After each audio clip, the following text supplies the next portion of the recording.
Voters in Connecticut will head to the polls tomorrow for the state's primary elections. The race of most interest is the one to decide who will replace current Governor Dannel Malloy.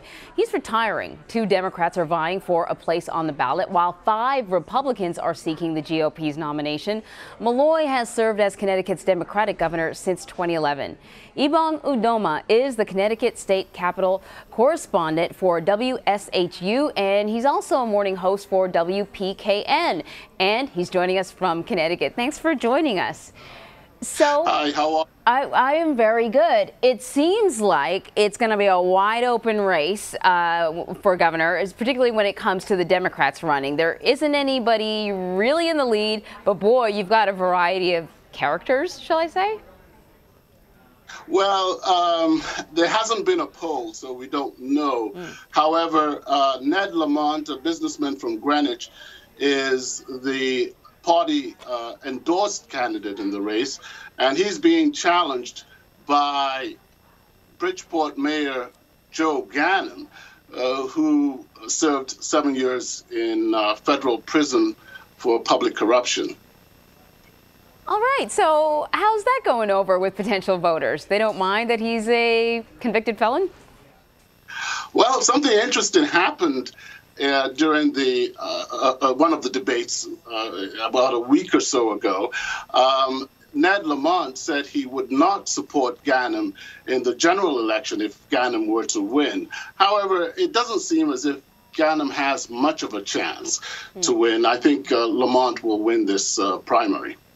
So here's the thing. Republicans actually think they have a chance here, and it's partially because the current governor, Malloy, is not particularly popular. Do they have a chance?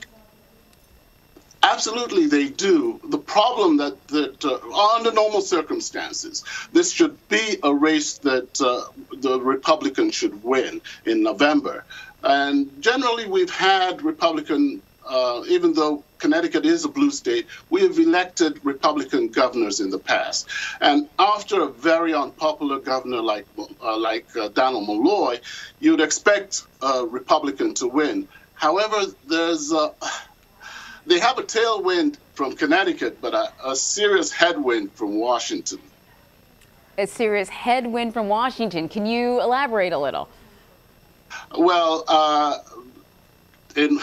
we have a situation here where the president is very unpopular in Connecticut, and that will be a problem for the Republican candidate.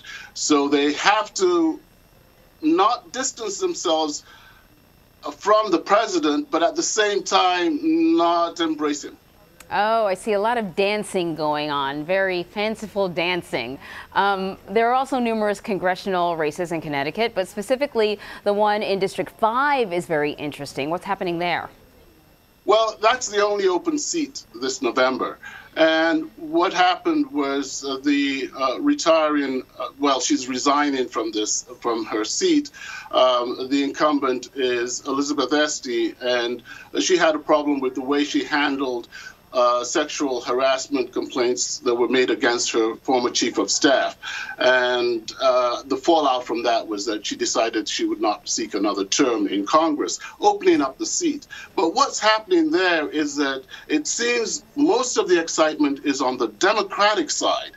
So we have a situation here where a first-time candidate and a former Teacher of the Year, National Teacher of the Year, Johanna Hayes, is challenging an old-time politician who used to be first selectman in I'm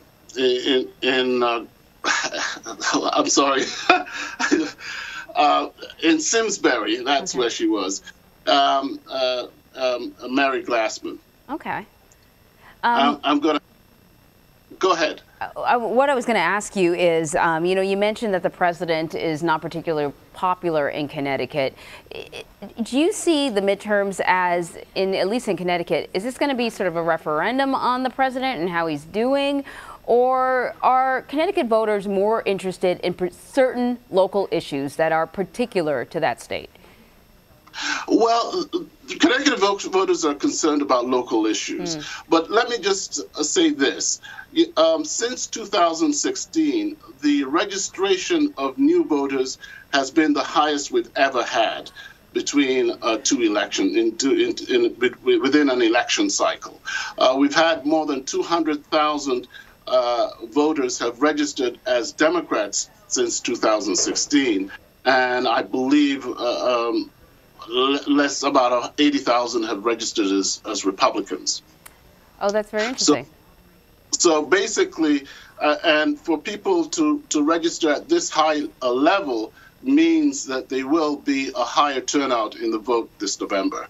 And it seems as if it will be on the Democratic side right now. But we'll have to see what happens in November. Yeah, we'll be watching closely. Ebong, Udoma, thank you. Thank you, Anne-Marie.